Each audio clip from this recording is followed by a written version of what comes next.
همراهی و همگامی مسئولین با مردم. در پی انتشار کرونا در چند شهر کشور، برخی مسئولین نظام برای همراهی و همگامی با مردم کرونا گرفتند.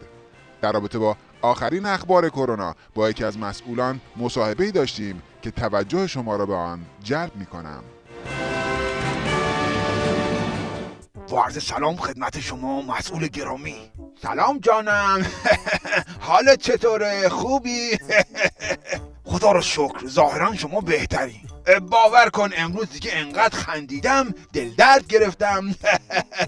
اتفاق خوبی افتاده؟ واکسن کرونا رو کشف کردید؟ اینو باش. داروی درمان کرونا رو پیدا کردید؟ اونو که دکتر روحانی و کاپیتان قالیباف خیلی وقت کشف کردن. وای. خب به چی میخندید؟ به ما هم بگید بخندیم. شاید باورت نشه اما بنده هم به عنوان یک مسئول خدوم کرونایی شدم.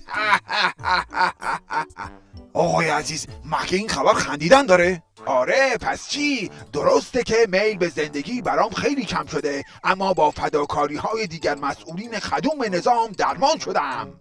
کی درمان شدید؟ توی همین فاصله‌ای که داشتیم با هم حرف می‌زدیم متاسفانه کرونام درمان شد. چه عجیب. حالا مطمئنید کرونا بوده؟ شما شک نکن کرونا بوده. فکر کردید چرا کرونا گرفته بودم؟ چرا؟ از بس مردمی هستیم دیگه. جون من نباشه جون مقام عظما. من از صبح که بیدار میشم بین مردمم تا خود شب. مگه به شما کیت بهداشتی از اونایی که به مسئولین داده بودن ندادن؟ اونو که فروختمش. نه ببخشید اشتباه شد. بین مردم نیازمند پخشش کردم.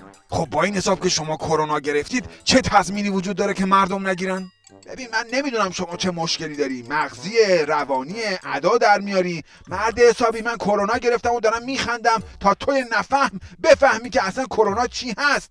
بنده از همین تریبون با قدرت تمام اعلام میکنم که ما کرونا را شکست خواهیم داد. فکر کنم دارید سرفه میکنید. وجدانن آرنجمو گرفتم جلوی دهنم دیگه. آره اما فکر کنم دارید سرفه میکنید. من سرفه کردم؟ ای وای، فکر کنم شما هم کرونا گرفتید. وای خدا نکنه کرونا گرفته باشم. بابا من فقط 60 سالمه، هنوز جوونی نکردم، هنوز کلی آرزو و فرصت شغلی و مدیریتی دارم. چرا بین این همه آدم من زحمت کش باید بگیرم؟ ای خدا کمک کنید.